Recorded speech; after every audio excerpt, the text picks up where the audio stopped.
Constipation کیا ہے، اس کی کیا وجوہات ہو سکتی ہیں اور اس کو ٹریٹ کیسے کرتے ہیں؟ اگر آپ ان سارے سوالوں کے جواب جاننا چاہتے ہیں تو اس ویڈیو کو شروع سے آخر تک دیکھیں اور مزید صحت کی معلومات والی ویڈیوز کے لیے اس چینل کو سبسکرائب کریں۔ تو دوستوں، بنا ٹائم ویسٹ کیے ہم ویڈیو کو شروع کرتے ہیں۔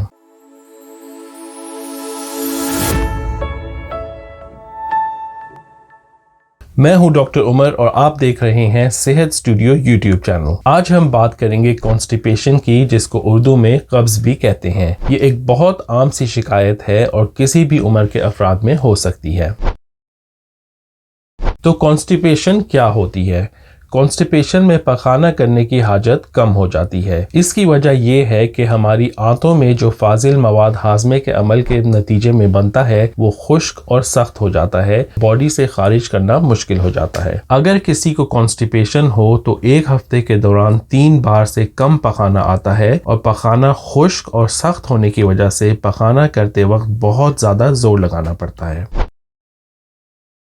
تو کانسٹیپیشن کیوں ہوتی ہے؟ کانسٹیپیشن خود ایک علامت ہے جس کی کافی مختلف وجوہات ہو سکتی ہیں۔ پہلی وجہ ہے ہماری ڈائٹ میں فائبر کا کم ہونا۔ ہماری ڈائٹ میں فائبر کی موجودگی کی وجہ سے ہمارا پخانہ نرم رہتا ہے اور اس کا اخراج آسان ہو جاتا ہے۔ جو لوگ فائبر سے بھرپور سبزیاں، پھل اور دالیں نہیں کھاتے، ان میں قبض ہونے کے زیادہ امکان ہوتے ہیں۔ اس کے علاوہ ڈی ہائیڈریشن یعنی کہ پانی کی کمی کی وجہ سے بھی قبض ہو سکتا ہے۔ ہوتا یہ ہے کہ ہاضمے کے عمل کے دوران ہماری بڑی آنت میں پانی جذب ہوتا ہے جو پخانے کو نرم رکھتا ہے۔ اس لیے اگر ہم کم پانی پئیں تو پخانہ سخت ہو جاتا ہے اور اس کا آنتوں سے گزرنا مشکل ہو جاتا ہے۔ کم ہلنے جلنے کی وجہ سے اور ایکسرسائز کی کمی کی وجہ سے بھی کانسٹیپیشن ہو سکتی ہے۔ اگر ہم ہر وقت بیٹھے رہیں یا لیٹے رہیں تو ہماری آنتوں کی حرکت بھی سست ہونے لگتی ہے۔ کچھ میڈیکیشنز ایسی ہوتی ہیں جن کو کافی عرصے کے لیے استعمال کیا جائے تو وہ بھی کانسٹیپیشن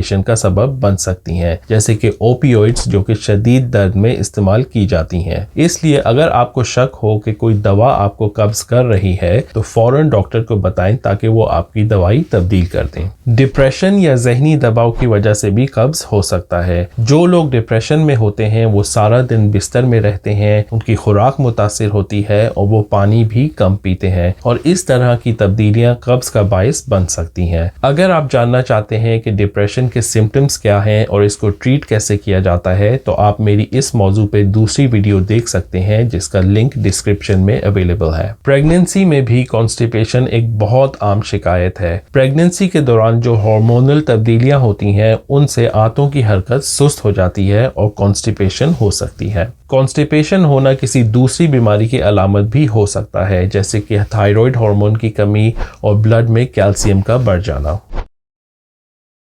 تو کانسٹیپیشن کا علاج کیسے کیا جاتا ہے؟ کانسٹیپیشن کے علاج کا سب سے آسان طریقہ ہے اپنی خوراک اور روزمرہ کی معمولات کو تبدیل کرنا۔ اپنے پخانے کو نرم رکھنے کے لیے پانی زیادہ سے زیادہ پئیں۔ اپنی خوراک میں فائبر والی چیزوں کو شامل کریں، جیسے کہ سبزیاں، پھل اور دالیں۔